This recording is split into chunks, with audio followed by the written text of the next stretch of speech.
que ele fala sobre empreendedorismo, sobre a história desse cara que com certeza você já ouviu falar, e ele João entende muito Apolinário, de o nome empreendedorismo. Então vamos ver esse canal que é muito legal, não adivinham, que ele vai falar um pouquinho aqui da história da Polishop. Beleza? Lembrando que você pode mandar o seu Live Pix. Você que chegou aqui agora, não esquece de se inscrever no canal, deixar o like que é muito importante para ele entregar, entendeu? Vamos lá!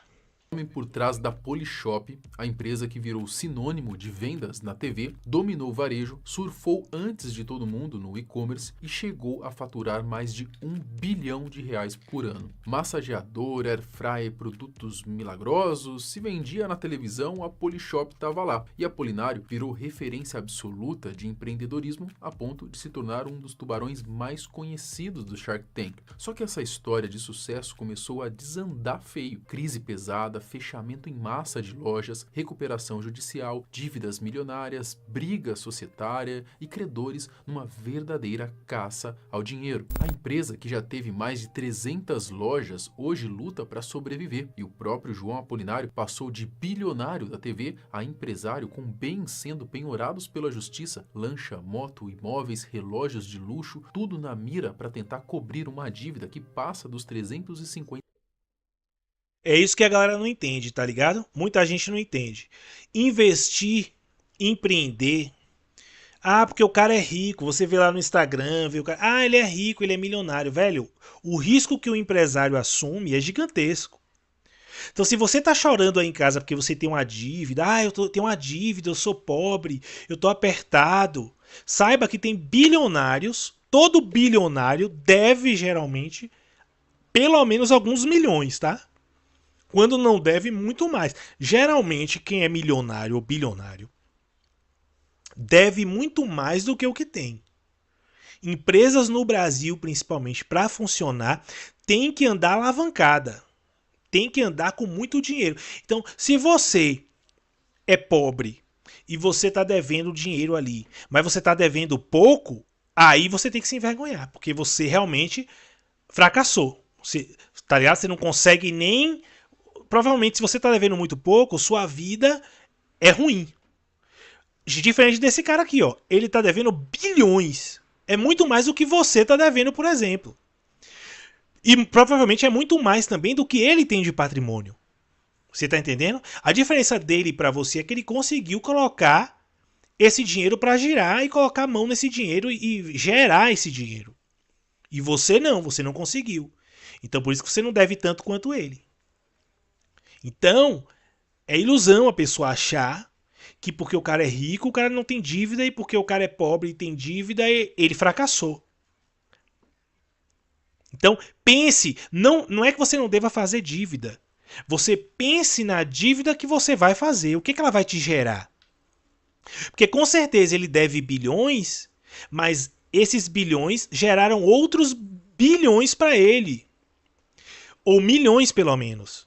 Se você deve, eu devo 50 mil, mas você tem uma vida de merda, esses 50 mil aí representa muito dinheiro para você, a ponto de. Aí realmente você fracassou.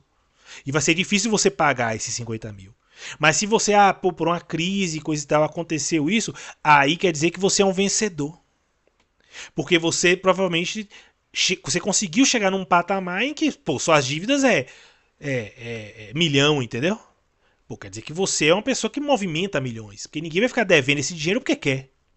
Você concorda comigo? Você concorda comigo que ninguém vai pegar um dinheiro desse, vou ficar devendo esse dinheiro aqui de boa. Não vai. As pessoas querem vencer. Pelo menos é o que se espera das pessoas. Ou eu tô sendo ingênuo demais aqui?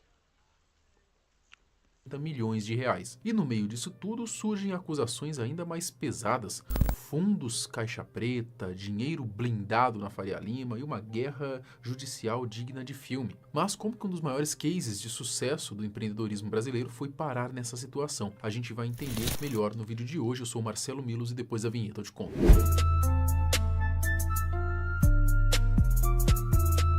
João Apolinário é, há décadas, um dos grandes empresários do Brasil. Ele e a Polishop dominaram por anos as vendas online e o varejo, virando referência nesse mercado. No auge, a empresa faturava mais de R$ 1 bilhão por ano. Mas, Nos últimos tempos, a crise atingiu Apolinário em cheio. A situação ficou tão grave que ele deixou o Shark Tank, onde era uma das principais figuras, para focar na sua maior criação. E hoje ele vive o pior momento da história, chegando a ter bens penhorados. O cenário é preocupante e a pergunta é como que uma empresa que já foi bilionária caminha tão rápida para um final tão triste. Nascido em 1960 em São Caetano do Sul, o Apolinário ele começou a sua trajetória na... Olha, aí entra aquilo que eu falei para vocês. Você tem que encontrar as lacunas no mercado. Varejo no Brasil é algo que está fadado a crescer. Porque tem muita empresa já de varejo. E na internet, principalmente, produtos da China, coisa e tal.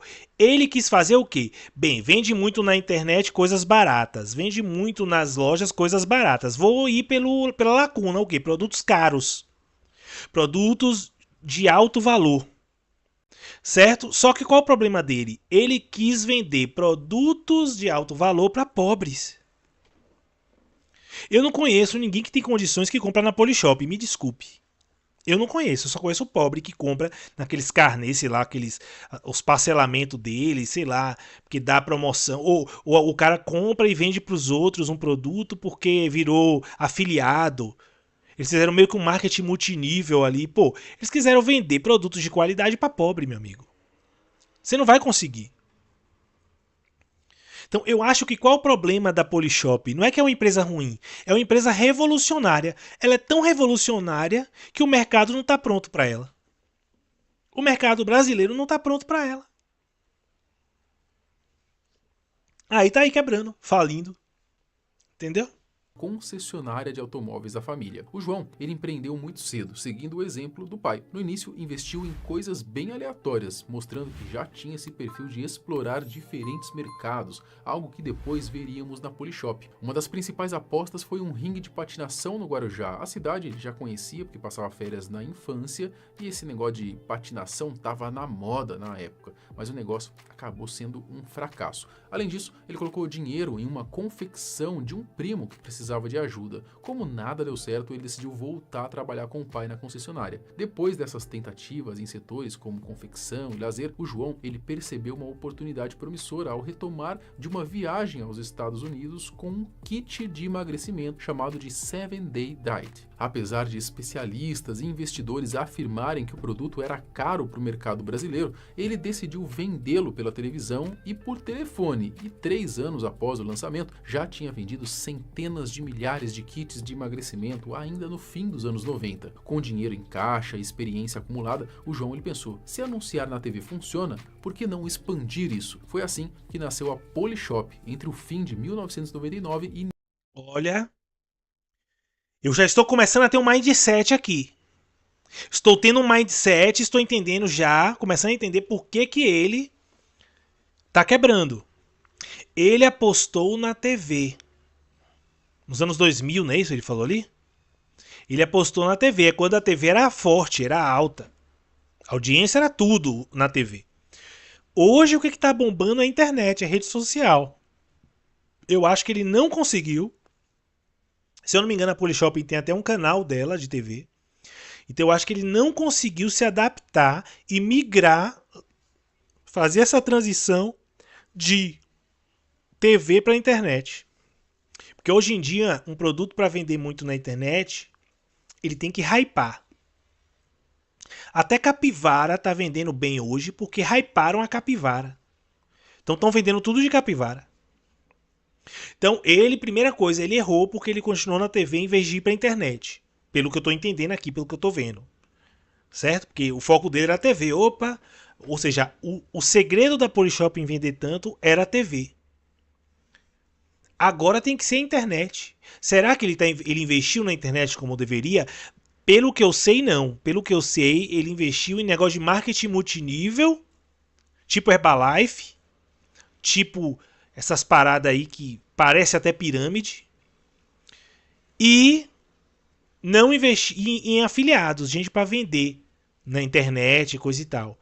Mas ele não investiu, pelo visto, no hype das redes sociais, da internet. Ele tem dinheiro para investir nisso. Então, fazendo um exercício aqui, o que vocês acham? Vai pensando aí, você que está assistindo esse vídeo, você que está acompanhando também aqui online. Qual seria a solução para Polishop? Qual seria o erro dele e qual seria a solução? Início dos anos 2000. No começo, eles vendiam apenas a sopa emagrecedora, mas já surgiram como uma empresa multicanal, atuando na TV, no televendas e na internet com crescimento constante. As primeiras lojas físicas abriram em 2003, em shoppings de São Paulo. Em 2016, a rede já tinha 228 pontos em 25 estados e no Distrito Federal, chegando a ultrapassar 300 lojas pelo país. Em 2004, lançou a Polishop TV, já que antes dependia de anúncios em canais abertos e pagos. Em 2007, iniciou uma expansão internacional, distribuindo produtos na América do Sul, Estados Unidos, Ásia e alguns países da Europa. E em 2011, criou o canal de vendas diretas Polishop com você, apostando no marketing multinível, que estava em alta na época, como por exemplo Rinode, Herbalife e Mary Kay. Esse canal cresceu 320% só em 2012. Em 2015, lançou a linha de beleza Be Emotion e comprou os direitos do Miss Brasil por 10 anos. Ao longo de 2 décadas, a Polishop virou uma das maiores empresas do país e João Apolinário se tornou referência em empreendedorismo. A sua influência o levou a participar de 8 temporadas do Shark Tank Brasil, sendo um dos investidores mais ativos do programa. Como deu para perceber, a Polishop cresceu de forma acelerada até virar uma gigante, com um faturamento acima de 1 bilhão e centenas de lojas físicas. No entanto, a empresa enfrenta hoje um dos maiores desafios da sua história. Os últimos 2 anos não foram nada fáceis para João e para a Polishop. A empresa passou por um forte processo de encolhimento, a rede física foi drasticamente reduzida, restando cerca de 50 lojas entre unidades próprias e franquias. Além disso, acumulou ações de despejo em shoppings, renegociações com credores e pedidos de recuperação judicial. A queda foi grande, tanto que em maio de 2024 a Polishop entrou com um pedido de recuperação judicial declarando dívidas em torno de 352 milhões de reais. Uma empresa que faturava 1 bilhão de reais por ano chegou a esse ponto. É pesado, não é? Em 5 de julho de 2024 veio à tona que um conflito empresarial entre João Apolinário e seu sócio, Carlos Marcos de Oliveira Neto, que tinha 50% da empresa e atuava como diretor. Outro problema aí que eu tô identificando, hein? Primeiro, lojas caras no shopping e sócio. Sociedade é complicado, hein? Sociedade hoje é muito complicado. De operações contribuiu para a crise que levou ao pedido de recuperação judicial, aceito pela Justiça Paulista em meio daquele ano. Apolinário afirmou que o sócio se opôs ao plano de reestruturação, que incluía cortes de custos e criação de franquias, o que agravou a situação financeira da empresa, já afetada pela pandemia da Covid-19 e pelo aumento dos aluguéis em shoppings. O conflito foi só encerrado quando houve um aumento de capital feito por Apolinário, que reduziu a participação de Oliveira Neto para apenas 3%. Mesmo assim, ao que tudo indica, a crise financeira continuou pesada para o João. Em setembro do ano passado, saiu a notícia de que bancos, fornecedores e outros credores vinham há 3 anos promovendo uma verdadeira caça ao dinheiro de João Apolinário. Nossa. Em meio à crise que levou à recuperação judicial da Polishop, o empresário passou a transferir quantias milionárias para fundos de investimento da Faria Lima, que depois repassaram esses valores a outros fundos, criando uma camada que dificulta identificar o verdadeiro dono do dinheiro. Na justiça, a gestora desses fundos tem lutado para não abrir essa caixa preta e revelar quem são os beneficiários finais. Esse mecanismo, segundo as reportagens, não seria exclusivo do CEO da Polishop, mas uma prática bem comum no mercado financeiro, usada para poder blindar o patrimônio de grandes devedores ou esconder fortunas de organizações criminosas, políticos ou empresários. Há uma matéria, inclusive, no Metrópolis que trata exatamente desse assunto. No caso de Apolinário, bancos travam uma disputa para esclarecer a existência de um fundo de investimentos que concentra parte da sua fortuna estruturado por uma empresa envolvida no desfalque de fundos de pensão de servidores públicos. A suspeita, segundo os bancos, é que o empresário seja o verdadeiro investidor por trás desse fundo, que ao mesmo tempo atua como credor na recuperação judicial da Polishop e serviria para ocultar o seu patrimônio. É um caso um pouco confuso, eu sei, mas existem outras matérias também se aprofundando só nesse assunto um pouco mais chato, né, que eu não vou me aprofundar aqui, tá? No caso do Apolinário, a justiça conseguiu encontrar no início apenas uma lancha e uma moto Harley Davidson no nome dele. e é difícil acreditar que ele tenha só isso. Para piorar a situação, há poucos dias saiu a notícia de que, depois de várias tentativas frustradas de cobrar a dívida milionária, a justiça tomou uma decisão diferente. O juiz Renan Jacó Mota determinou a penhora de bens existentes dentro dos imóveis aí do dono da Polishop. Abre aspas. Dada a luxuosidade dos imóveis, certamente serão localizados itens relevantes financeiramente que ajudem, mesmo que parcialmente, a quitar Mas a não dívida, paga não. afirmou aí o magistrado. Então os caras estão caçando mesmo as coisas que o Apolinário tem, olha. Me dê, papai. A medida veio depois de tentativas de bloqueio de bens. A primeira via Bacenjude, localizou apenas R$ 30 nas contas do empresário.